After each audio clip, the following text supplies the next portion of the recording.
One of the great things about movies is that there really is something for everyone. If you want to shut your brain off and watch things explode for 2 hours, well, you can do just that. If you need cheering up and want a good laugh, you have hundreds of solid options to choose from. If you want to be challenged, inspired, or even scared, there are more than enough flicks available to feed those desires. Studios also have a lot of options when it comes to the films they choose to greenlight. Only from their point of view, they're mainly thinking about commercial viability. Some movies are safe bets that are almost guaranteed to earn a positive reception, while others are more risky projects that studios can be hesitant to send out into the world, or in some extreme cases, be reluctant to make in the first place. Which brings us to this list right here. Because I'm Gareth, this is What Culture, and here are 8 movies that studios were scared of releasing. Number 8, Gravity. Alfonso Cuarón's tense space adventure was a huge box office success in 2013 and went on to win several major Academy Awards shortly thereafter. However, in the earliest days of development, the studio was hesitant to proceed with the film because they thought that a female-led action movie would be a tough sell for audiences, seemingly forgetting that characters like Ellen Ripley and Sarah Connor had been kicking ass for decades. Warner Brothers was concerned that Gravity would be a financial failure because it had a female lead, and according to THR, they wanted to give it a stripped-back budget as a result. The quote was, "Budget was on everyone's mind given that historically female-driven action films have been a hard sell. The only thing that managed to somewhat dampen this fear of failure was the fact that Angelina Jolie was loosely attached to star, but when she dropped out, those studio worries resurfaced once again." In fact, Warner Brothers had persistent nerves about the film all the way up until Comic-Con 2013. Just a few short months before it was due to release. But during the convention, the film's opening sequence was screened and received an incredibly enthusiastic response from those in attendance, calming studio fears in the process. Worked out in the end. Number 7, The Breakfast Club. The Breakfast Club is one of the most beloved films of the 1980s, fondly remembered for its likable, relatable, and funny cast of characters, and a surprisingly touching ending. But before it became insanely popular, the studio was deeply pessimistic about its financial and critical outlook. Why? Well, back then, there was apparently an unspoken rule that teen movies had to contain nudity, something that doesn't feature in The Breakfast Club, or they wouldn't sell. Plus, this was only John Hughes' second directorial effort, and the higher-ups at Universal thought that he lacked filmmaking experience. But the studio wasn't just scared of releasing the film, they went as far as labeling it a piece of S-word. Hughes later described how the Universal brass reacted when they first saw the film, and the response, well, it was pretty bad. In his words, "The film ended, the studio executives stood up and didn't say a word. I said I think they don't like it. The producer said it's a piece of S-word. It's horrible. It's just a bunch of kids in school talking." They thought it would be Animal House meets My Dinner with Andre. They put it out in February, which is an awful month for films, and it was a hit right away. And the rest was history, as they say. Number 6, Dumb and Dumber. New Line Cinema had absolutely no belief in 1994's Dumb and Dumber, to the point where they actively tried to hijack the film in the casting department. Since this was the Farrelly brothers' directorial debut, it took them years to get the film made because nobody would take a chance on it. They didn't really have much clout within the industry, and as a result, New Line was able to throw its weight around. The studio, clearly concerned about the whole endeavor, wanted to shape the movie into something that, in their eyes, stood a better chance at being successful. Much like The Breakfast Club, people around Hollywood thought that the project was crap, and so they started trying to interfere with the casting process. Steve Martin, Martin Short, and even Nicolas Cage were among their requested choices for the 2 leads before Jim Carrey and Jeff Daniels were cast. And even then, New Line didn't want the latter anywhere near this film. They actually offered him a paltry $50,000 in the hopes that he would say no. But in the end, all this hubbub was for nothing. Dumb and Dumber became a big financial success and launched the Farrelly brothers' careers. Now I've got a quick question for you. What is your go-to comedy film? Is it Dumb and Dumber or is it something else? You let me know in the comments section down below. Number 5, Star Wars. In hindsight, it seems foolish to have ever doubted George Lucas's cultural phenomenon. But back in the 1970s, Fox had major concerns about the commercial viability of Star Wars, and the studio's executives were sure that it would fail. It's honestly understandable that there would be a feeling of skepticism in the air. After all, Star Wars was something brand new, and it could even be considered a little weird and silly. There was no telling how audiences would respond. Because of this uncertainty, Fox considered the movie their B-track release of the summer, and instead positioned The Other Side of Midnight as their top box office contender. Funnily enough, that movie ended up making just $25 million worldwide, while Star Wars made over $300 million.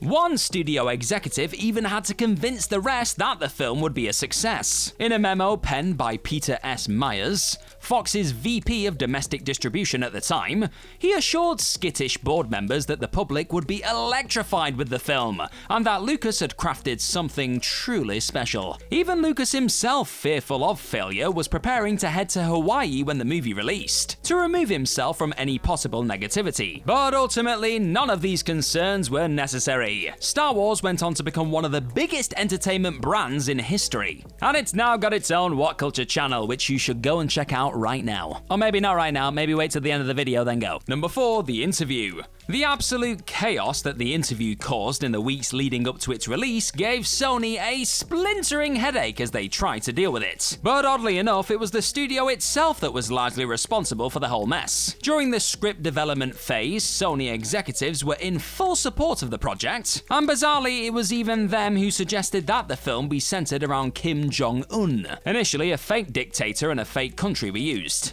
However, Sony's support soon turned into worry and fear. A few months before the interview was set to debut, North Korea labeled the film an act of war, stating that they would provide stern and merciless retaliation if it saw the light of day. Naturally, this shook Sony, because yes, it was always going to, and the studio, who also suffered a major data hack around the same time, cancelled the interview's wide release, as well as its New York premiere. There was an understandable anxiety that putting the movie in theaters around the world might result in some violent reprisals. And while Sony did eventually play it on a small handful of screens, its big rollout was reserved for digital platforms like YouTube and Google Play in the end. It is nice to have you with us today, my friend. Now go and tap on that subscribe button down below if you fancy more of this What Culture stuff on your screen. Number 3, JoJo Rabbit. Taika Waititi's JoJo Rabbit was produced by Fox Searchlight, a film banner that specializes in more art house fare. But back when Disney's purchase of Fox was completed, the film suddenly fell under the Mouse House's umbrella, and the company ultimately had the final say on when and how to release it.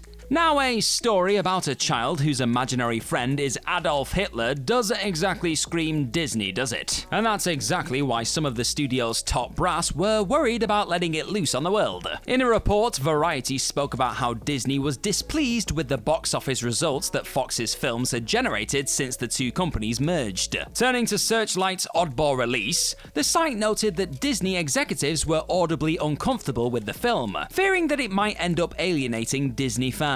Fortunately, JoJo Rabbit did well enough in the end, and is rated fresh on Rotten Tomatoes for what it's worth. And since the Disney logo was hardly emblazoned across the marketing, general moviegoers probably didn't even know which studio the film came from. Number 2, Joker. By the end of its run, Joker hit $1.079 billion globally. A phenomenal result considering that even half of that would be seen as a huge success. This movie performed beyond even the wildest dreams of the studio, which must have felt great for everyone involved. But interestingly, it must also sting a little. Why? Because Warner Brothers was so worried that Joker would fail that they brought in 2 co-financiers to help them fund the project, in return for a share of the profits. The New York Times shared this nugget in a lengthy report, stating that Bronze Studios and Village Roadshow were enlisted to reduce Warner Brothers' financial exposure, i.e. they didn't want to take the gamble by themselves.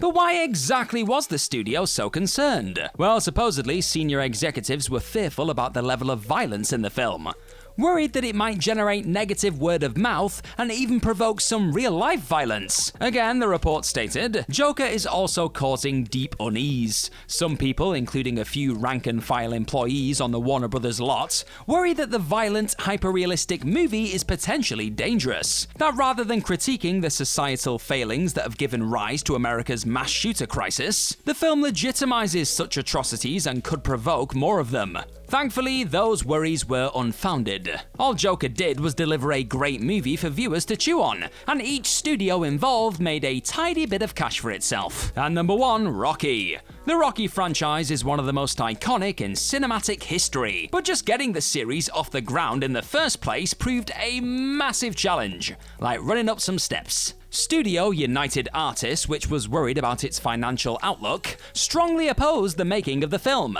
and even tried to sabotage it on more than one occasion. According to producer Irwin Winkler, the problems began before a single frame had even been shot, with the studio rejecting the basic premise, as well as the idea of having Sylvester Stallone play the lead. However, because Winkler had a deal with the company which stated that they had to make one of his films as long as both parties agreed on certain terms, United was forced to push ahead.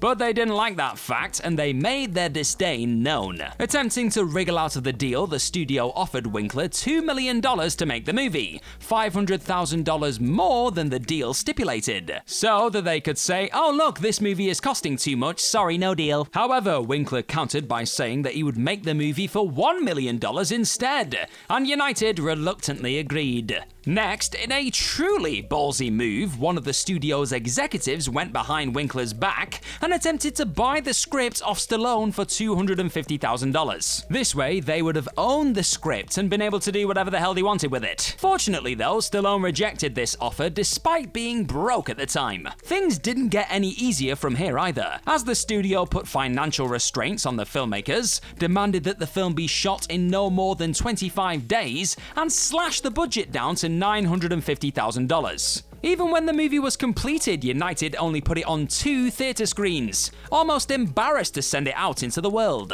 But then they ended up with a huge bit of egg on their face, didn't they? Rocky turned out to be a box office smash and earned a bunch of Oscar nods to boot. Not bad at all.